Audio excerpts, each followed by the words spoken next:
Hey everybody, welcome back to George Does Stuff. I'm George. I do stuff poorly.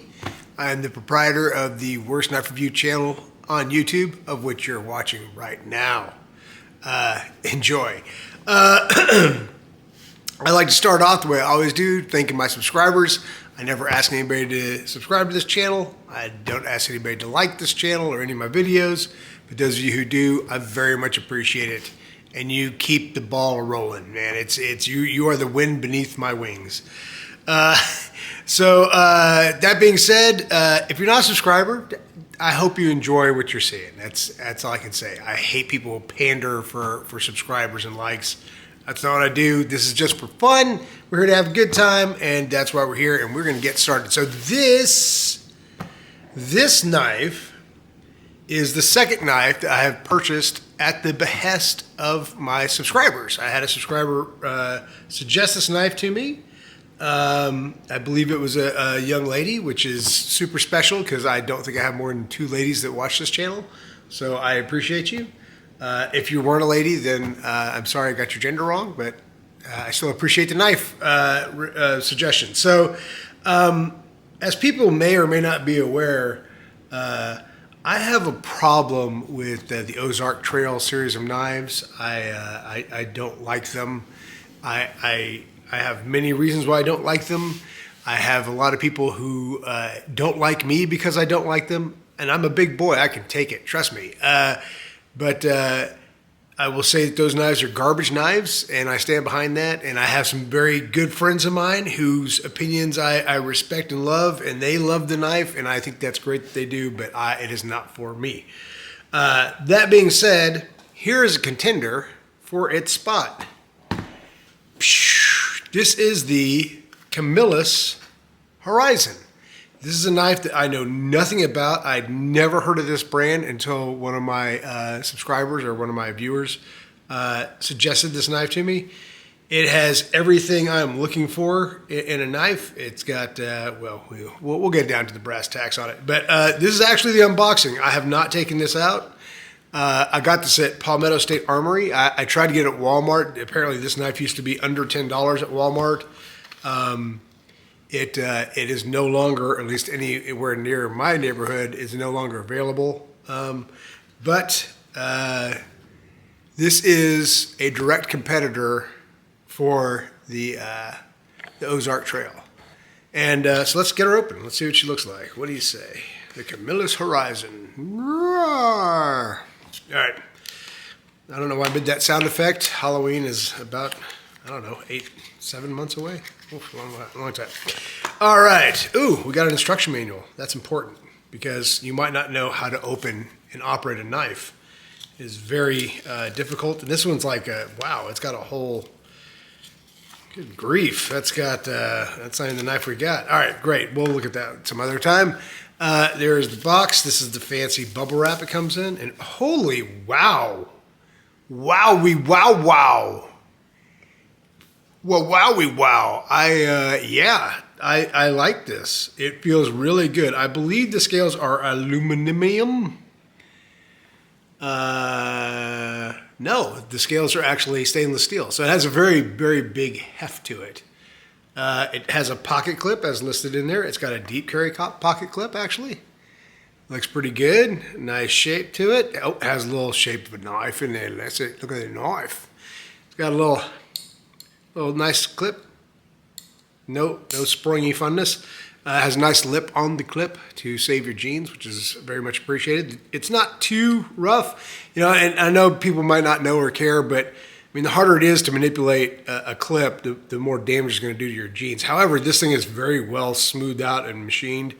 It has it got a frame lock release. That's kind of weird. It's a stainless steel frame lock. Got a little lanyard opening down here. Very nice. Well done, Camillus. Very nice. I really like this machining on the scales. It looks really, really nice. Wow, it has a captive pivot, and then the other pivot is taken up by the clip. So it's going to be very difficult to adjust if there's any kind of issues with the the blade in lockup and things like that. It is a flipper, which I love. And look at that. Looky there. That's a nice looking. Oh. The magic is there. There it is. D2. Oh, my stomach just made a growly noise because it's happy. It's hungry for D2. Really, really great shape. Very, very nice. Kind of a clip point, according to the chart here. Clip point. It's got a nice hollow ground to it. It has absolutely zero sharpening choil right there. So, I mean, that's something if you want to do it, you can just take a file and file that back a little bit so you can have a little relief when you're sharpening it. I do like the fact that it doesn't have thumb studs, so reprofiling or putting an edge on this would be very, very easy. And it's a frame lock, not even a liner lock, and I am a huge fan of frame locks. The action is a little grainy. It's a little grainy. It is not the smoothest knife in the world, but for $10, I'm not expecting much more than that. But I will tell you, there's actually no blade play side to side. It locks up like a tank, top and bottom. Really, really good lockup.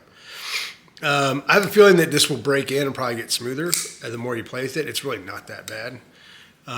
Feels really good in the hand. It does. This actually is the edge on there is a little bit sharper than it should be.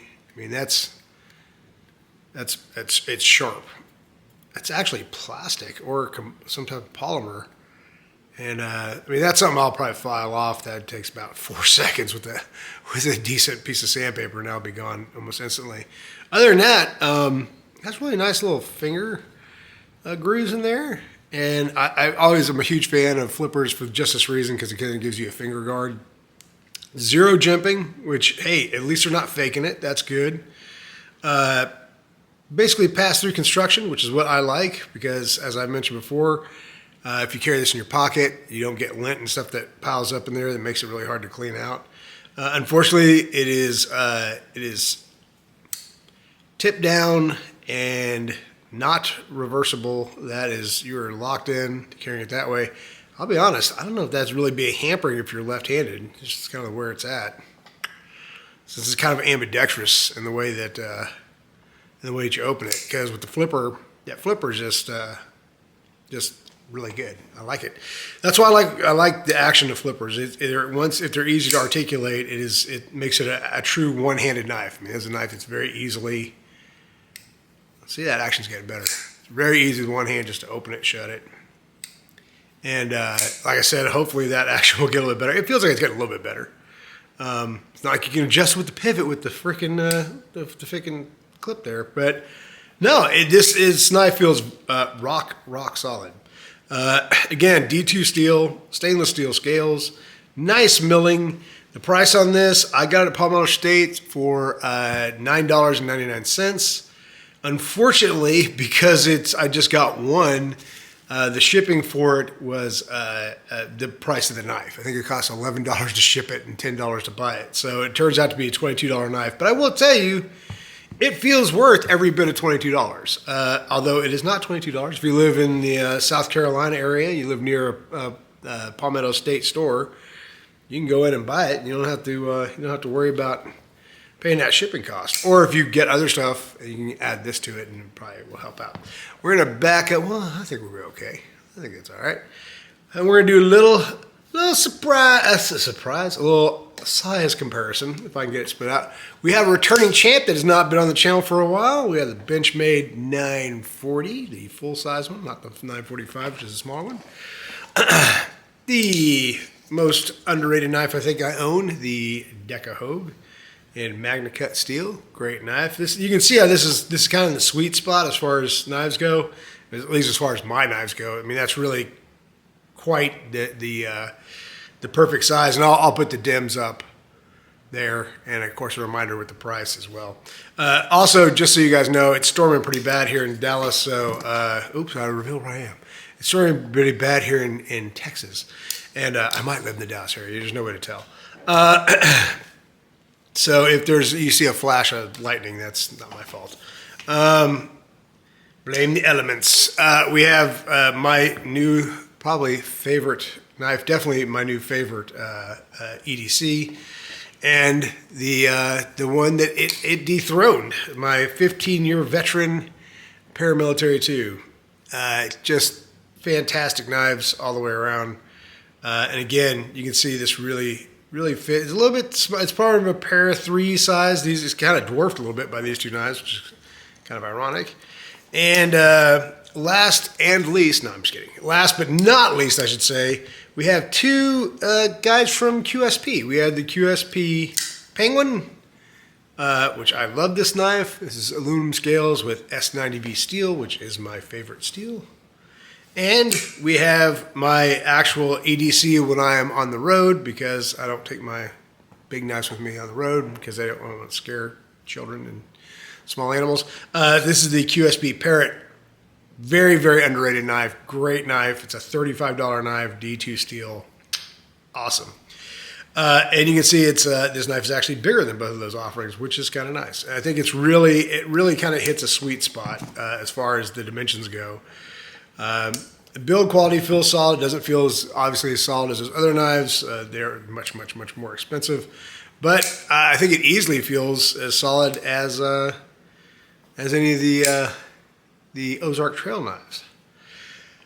Just to stab the knife in a little bit easier. Alrighty, so what I'm going to do now is I'm going to take a small break and see if I can't find myself some phone book paper to cut.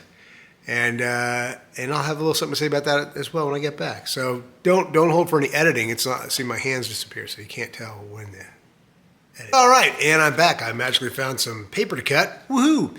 And I had a viewer recently comment on the fact that that they have never used a paper to ever.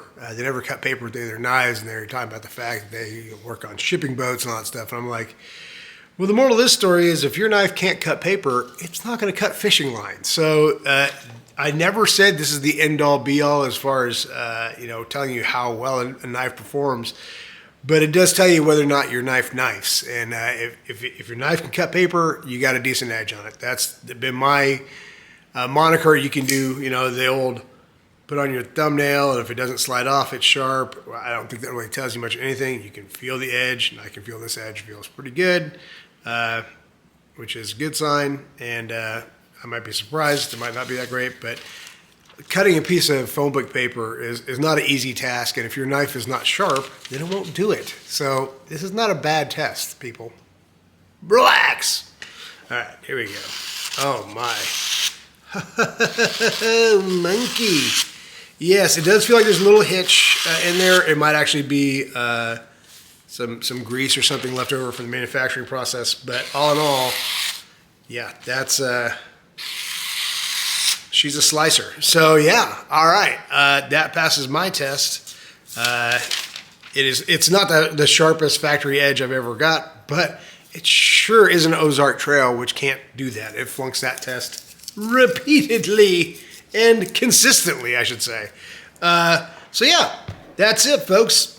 This one's going to be short and sweet. I have a lot of these I'm going to do tonight. I hate to show you how the sausage is made, but I'm going to make about 10 videos tonight, so I got to I'm trying to whip through them as fast as I can. This is the Camilius Horizon, and I think it's a really good looking knife, and it performed very well. It feels great in hand. It has one little hot spot right here that is I don't know if you can see that, but well, it's right there, and it's pretty easy to sand out. I mean, that's just a piece of polymer or plastic of some sort. But yeah, fit and finish feels pretty good. I mean, it feels definitely above its asking price of $10. It does need to probably break in a little bit, or it might even need a little bit of oil, but other than that, I mean, it definitely hits above its price, and I think it's a good-looking knife, and there's a good chance that this may be taking the place of this guy. You never know. We'll have to see. I'm probably going to put a new edge on this. I kind of upgraded my Wicked Edge, and so this may be the first guinea pig where I actually try to reprofile and put a much more thinner edge on there to make it much, much more slicey. And since it's D2 and hopefully it's a good heat treat, Should work out very well. We will have to see, and if it comes out super awesome, then I'll come back and we'll revisit this knife. Till then, once again, I want to say thank you everybody for watching this. I appreciate you. I appreciate your comments, and I appreciate your views. Thank you so much for watching. Take care, and I'll talk to you soon. Oh, and I also want to say thank you to the viewer that suggested that knife to me. Good job. Great knife. I think it's a very good reference. Excellent. Thank you.